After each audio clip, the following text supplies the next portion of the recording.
కాదు, కాదు ప్రజాసేవని కూడా పుణికి పుచ్చుకొని హిందూపూర్ నియోజకవర్గం నుంచి ముచ్చటగా 3వసారి ఎంపికైనటువంటి మన ధీరుడు, మన యోధుడు ఎన్ని హ్యాట్రిక్ విజయాలు అందించారు, ఎన్ని చిత్రాల్లో మనకి తన యొక్క సామర్థ్యాన్ని చూపారో మనకు తెలియందే కాదు. అదొక్కటే కాదు పెద్దలారా, బాలయ్య బాబు గారి గురించి చెప్పుకుంటే బసవరామ తారకం ట్రస్ట్ పేరిట ఆయన అందించేటువంటి సేవలు అనుపమానం, అద్భుతం. క్యాన్సర్ వ్యాధితో బాధపడుతున్నటువంటి అనేక మంది ఆర్తుల్ని రక్షించడం కోసం బసవతారకం ట్రస్ట్ పక్షాన విశేషమైనటువంటి రీతిలో సేవలు అందిస్తున్న బాలయ్య బాబుకి జై. అలాగే మన తమిళనాడు నుంచి ప్రత్యేకంగా విచ్చేసినటువంటి గౌరవనీయుల శ్రీ రజనీకాంత్ గారు విచ్చేశారు, నిరాడంబర యోధుడు. అలాగే మన పెద్దలు మెగాస్టార్ శ్రీ చిరంజీవి గారు విచ్చేశారు. స్వాగతం పలుకుతాం గట్టిగా మన మెగాస్టార్ చిరంజీవి గారికి. అద్భుతం. ఆత్మీయ ఆలింగనాల నడుమ సహేతుకమైన సప్రమాణికమైనటువంటి రీతిలో ఆ విరయం చూడండి మన రజనీకాంత్ గారిది. ఎంత ఎత్తుకెదిగినటువంటి గొప్ప కళాకారుడు అయినా కూడా వదిగి ఉండేటువంటి ఆ మహనీయులందరికీ స్వాగతం పలుకుతున్నాం. It gives us great pleasure to welcome Talaiva superstar Rajinikanth garu and Lata Rajinikanth garu to Andhra Pradesh for this momentous occasion. Padma విభూషణులు ఆ రోజు మనం అంతా చూసాం. పుత్రోత్సాహం తండ్రికి ఏ విధంగా ఉంటుందో మనకి తెలియదు, కానీ సోదర ఉత్సాహం ఆ సాష్టాంగ నమస్కారంలో మనం అంతా వీక్షించాం. ఆప్యాయత, అనురాగం, అనుకున్నది సాధించి పవన్ కళ్యాణ్ గారు సోదరుడు మెగాస్టార్ గారికి సాష్టాంగ నమస్కారం చేసిన తరుణం మనందరి కళ్ళల్లో కూడా నీళ్ళు వచ్చాయి, ఆనంద బాష్పాలు వచ్చాయి. ఒక విజయాన్ని సొంతం చేసుకుని తిరిగి ఇంటికి వెళ్ళి తల్లి గారికి, వదిన గారికి, అన్నగారికి చేసిన సాష్టాంగ నమస్కారాన్ని ఈరోజు సభాముఖంగా గుర్తు చేసుకోవడం అవసరం అనిపించింది. It gives us great pleasure to welcome all the dignitaries across the world.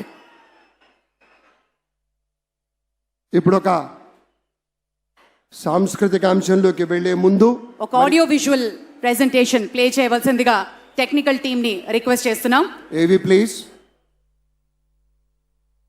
ప్రజల నుదిటి రాతను మార్చిన నాయకత్వం శ్రీ నారా చంద్రబాబు నాయుడు. చిత్తూరు జిల్లా నారావారిపల్లెలో శ్రీ ఖజ్జూర నాయుడు, శ్రీమతి అమ్మనమ్మ దంపతులకు 1950 ఏప్రిల్ 20న జన్మించారు శ్రీ నారా చంద్రబాబు నాయుడు గారు. విద్యార్థి దశలోనే నాయకుడిగా తన ప్రస్థానాన్ని ప్రారంభించిన చంద్రబాబు గారు 28 ఏళ్ల పిన్న వయసులోనే చంద్రగిరి శాసనసభ నియోజకవర్గం నుండి ఎమ్మెల్యేగా గెలుపొంది రాష్ట్ర శాసనసభలో అడుగుపెట్టారు. 30 ఏళ్ల వయసులోనే ఆంధ్రప్రదేశ్ రాష్ట్ర చలనచిత్ర పరిశ్రమ, పురావస్తు శాఖల మంత్రిగా బాధ్యతలు చేపట్టారు. 1995 సెప్టెంబర్ 1న ఉమ్మడి ఆంధ్రప్రదేశ్ ముఖ్యమంత్రిగా ఆయన ప్రమాణ స్వీకారం చేసే నాటికి శ్రీ నారా చంద్రబాబు నాయుడు గారి వయసు 45 ఏళ్లు. ప్రజలు వేరు, ప్రభుత్వం వేరు కాదని, ప్రజలే ప్రభుత్వమని అంటూ ప్రజల వద్దకు పాలనను తీసుకువెళ్లిన మొదటి ముఖ్యమంత్రి ఆయన. చంద్రబాబు గారు అధికారం చేపట్టే నాటికి ఆనాటి రాష్ట్ర ఆర్థిక పరిస్థితులు అనుకూలంగా లేవు. అలాంటి పరిస్థితుల్లో సంపద సృష్టి అనే సరికొత్త పంథాన్ని ఎన్నుకున్నారు చంద్రబాబు. అదే సమయంలో ప్రభుత్వంలో ఉన్న 47 కీలక శాఖలను నిరంతరం పర్యవేక్షిస్తూ ఫైళ్ల క్లియరెన్స్ వారోత్సవాలు నిర్వహించి ప్రభుత్వ యంత్రాంగంలో పని సంస్కృతిని పెంచారు. ప్రజలకు వేగంగా, నాణ్యంగా, పారదర్శకతతో కూడిన సేవలు అందించేందుకు అంకురార్పణ చేశారు. భారీ వర్షాలు, తుఫాన్లు సంభవించిన ప్రాంతాలకు 24 గంటల వ్యవధిలోనే ముఖ్యమంత్రి చేరుకొని పరిస్థితులు సాధారణ స్థితికి చేరే వరకు అక్కడే మకాం వేసేవారు. దీంతో పనిచేసే ముఖ్యమంత్రి అనే పేరును చంద్రబాబు పొందారు. జన్మభూమి, శ్రమదానం అంటూ అభివృద్ధిలో అన్ని వర్గాల ప్రజలను భాగస్వాములను చేశారు. స్వచ్ఛ ఆంధ్రప్రదేశ్కు ఆనాడే బీజం వేశారు. దేశంలోనే మొట్టమొదటిసారిగా ఈ గవర్నెన్స్ కు నాంది పలికారు. పేదరికంతో సతమతమయ్యే పల్లెల్లో చంద్రబాబు ప్రభుత్వం ఏర్పరిచిన స్వయం సహాయక సంఘాలు కొత్త వెలుగులు నింపాయి. డ్వాక్రా సంఘాలకు రుణాలిచ్చి ప్రోత్సహించారు. ఐటీ మరియు ఐటీ ఆధారిత సేవలు భారతదేశపు అతిపెద్ద ఎగుమతుల పరిశ్రమ కావచ్చని చంద్రబాబు ఆనాడే ఊహించారు.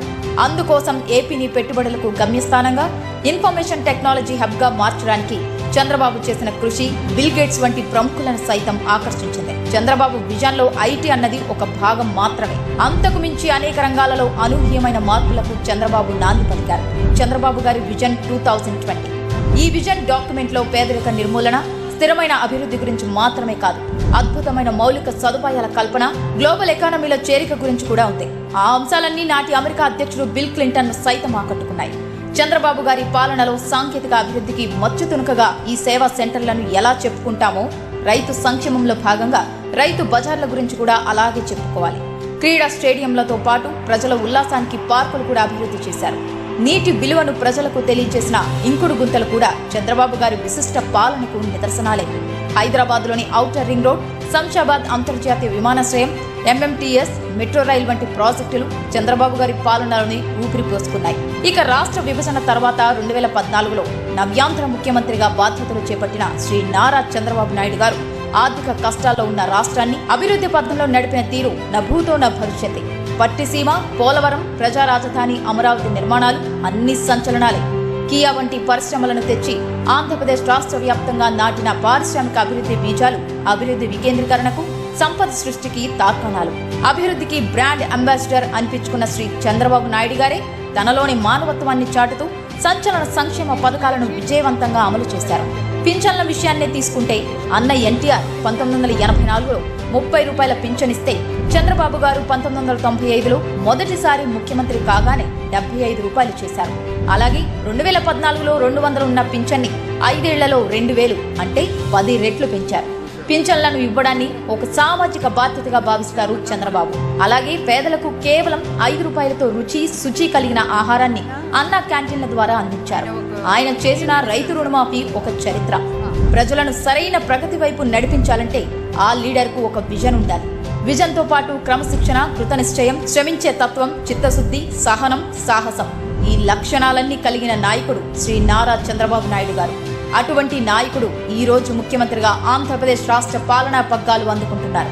ఇది ఆంధ్రప్రదేశ్ ప్రజలకు నిజంగా శుభదినం. స్వర్ణ శకానికి నాంది పలుకుతున్న ఈ తరుణంలో ఆంధ్రప్రదేశ్ ప్రజలకు శుభాకాంక్షలు. చంద్రబాబు గారి పాలన రాష్ట్రంలోని ప్రతి ఒక్కరికి అత్యుత్తమమైన భవిష్యత్తును పంచాలని, ప్రతి గడపకు ప్రగతి, సంక్షేమం, ఆనందమని శుభాల తోరణాలు కట్టాలని ఆకాంక్షిద్దాం. ఓసారి చప్పట్లతోటి మనం వెల్కమ్ చేయాల్సింది, స్వాగతం పలకవలసింది. గత 10 ఏళ్లలో తనకంటూ ఒక ప్రత్యేకతను సంతరించుకున్నారు తండ్రికి తగ్గ తనయుడు. 5 ఏళ్ల కీలక శాఖలకు ముఖ్యమంత్రిగా నవ్యాంధ్రకు పెట్టుబడుల కలను తీసుకొచ్చిన లోకేష్ గత 5 ఏళ్లుగా ప్రతిపక్షానికి చిరునామాగా నిలిచారు. తండ్రి కార్యదక్షత, పిలుపుతో యువగళం స్ఫూర్తిగా రాష్ట్రమంతటా యువతలో చైతన్యాన్ని తీసుకొచ్చారు. Please put your hands together and welcome Nara Lokesh గారు. ఒక అకుంఠితమైనటువంటి దీక్ష ఉన్నప్పుడే, ఒక అద్వితీయమైనటువంటి స్ఫూర్తి ఉన్నప్పుడే 1000 మైళ్ళ దూరాన్ని ఒక్క అడుగుతో ప్రారంభించి యువగళాన్ని నెత్తిపెట్టుకొని భుజానికెత్తుకున్నటువంటి అనుసంధాన కార్యక్రమాలు అన్నింటినీ కలగలిపి విశేషమైనటువంటి రీతిలో ఈ రాష్ట్ర యువత ఎన్నెన్ని ఇబ్బందులు పడుతుందో అవన్నీ గమనించినటువంటి రీతిలో పొరుగు రాష్ట్రాన్ని చూసి మనమంతా ముక్కున వేలేసుకోవలసినటువంటి పరిస్థితి వస్తున్నటువంటి సందర్భాన్ని దృష్టిలోకి తెచ్చుకున్నటువంటి యువ నాయకుడు శ్రీ లోకేష్ బాబు ఒక ప్రేమమూర్తిగా ఇవాళ ప్రత్యేకమైనటువంటి ఆత్మీయ బంధంతో తండ్రి గారు శ్రీ నారా చంద్రబాబు నాయుడు గారి నుంచి పుణికిపుచ్చుకున్నటువంటి సంస్కార భావాలతోటి అత్యంత వినయంతో మానవ జీవన గమనాన్ని, గమ్యాన్ని నిర్దేశించినట్లుగా జీవితాన్ని కలగా కాదు ఒక కర్తవ్య నిర్వహణలా బోధ చేసేటువంటి రీతిలో ప్రతి వ్యక్తికి కూడా